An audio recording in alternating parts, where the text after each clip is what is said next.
Bonjour, je suis Maria de la Petite Manufacture, partenaire de la Belle École, et je vais vous expliquer comment faire un bijou en forme de sucette en pâte polymère. Pour faire notre bijou sucette, nous aurons besoin de petits cubes de couleur assez vive et un peu de blanc en pâte polymère, une tige à bijoux qu'on recourbera pour le finir, une tige bien entendu avec un embout, un tout petit peu de pâte or ou beige pour faire la tige de la sucette en bois, une lame, celle-ci est spécifique aux pâtes polymères mais vous pouvez utiliser une lame de cutter. On aura également besoin d'une petite pince coupante et d'une pince pour tordre le métal.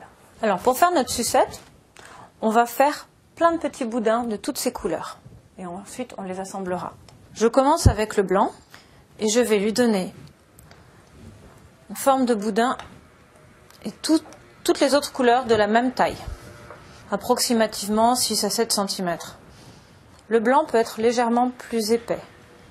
Je fais la même chose.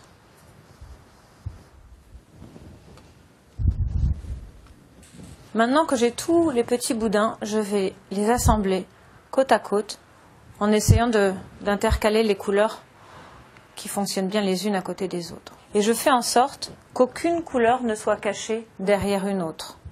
Elles doivent toutes sortir à un moment. Maintenant que toutes mes couleurs sont côte à côte, je vais les serrer pour faire en sorte qu'il n'y ait pas d'air au milieu.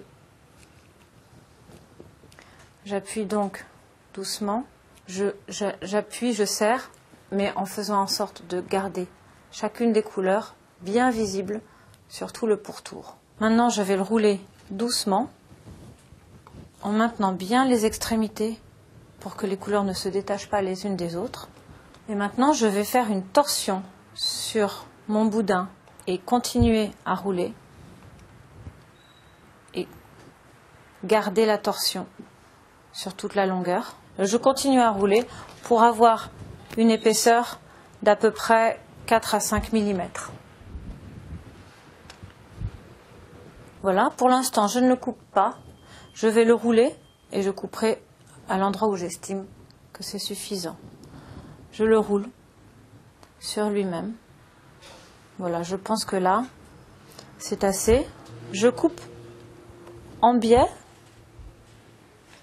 sur mon tube et je viens rabattre ça délicatement en faisant attention de ne pas abîmer la surface avec les petites stries. Et maintenant, je vais faire le bâton. Pour faire le bâton, j'utilise donc la pâte polymère couleur or. Je fais un petit boudin, pas trop long. Je prends notre tige à bijoux avec l'embout et je vais l'enfiler délicatement dans mon petit boudin or. Je tire le petit boudin jusqu'au bout, jusqu'à l'embout.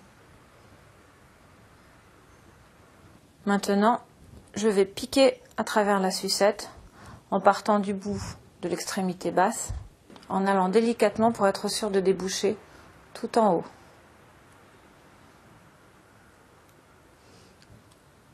Ce geste permet d'être plus sûr de son mouvement.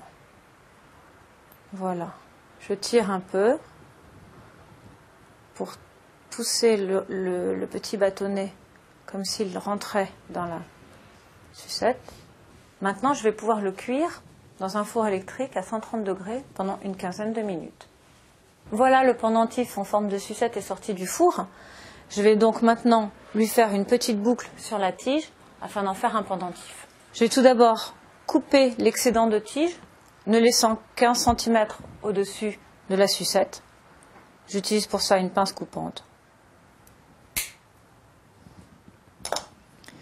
Et maintenant, pour faire ma boucle, j'utilise cette pince qui est une pince avec 2 extrémités coniques qui permet de tordre le métal de manière arrondie. Alors maintenant avec cette pince, à l'extrémité du bout de métal, je serre fort et je vais rouler avec ma pince de manière à tordre le métal pour qu'il vienne épouser la tige de la pince. Je vais jusqu'au bout pour que la boucle touche la tige elle-même et je fais un petit retour en arrière pour faire un petit point d'interrogation. Mon bonbon est monté, Je vais maintenant le vernir pour lui donner un brillant gourmand et passer dans l'anneau une chaîne, un lien en coton, en cuir, en polyester. Voilà, vous savez comment faire une sucette en pâte polymère maintenant.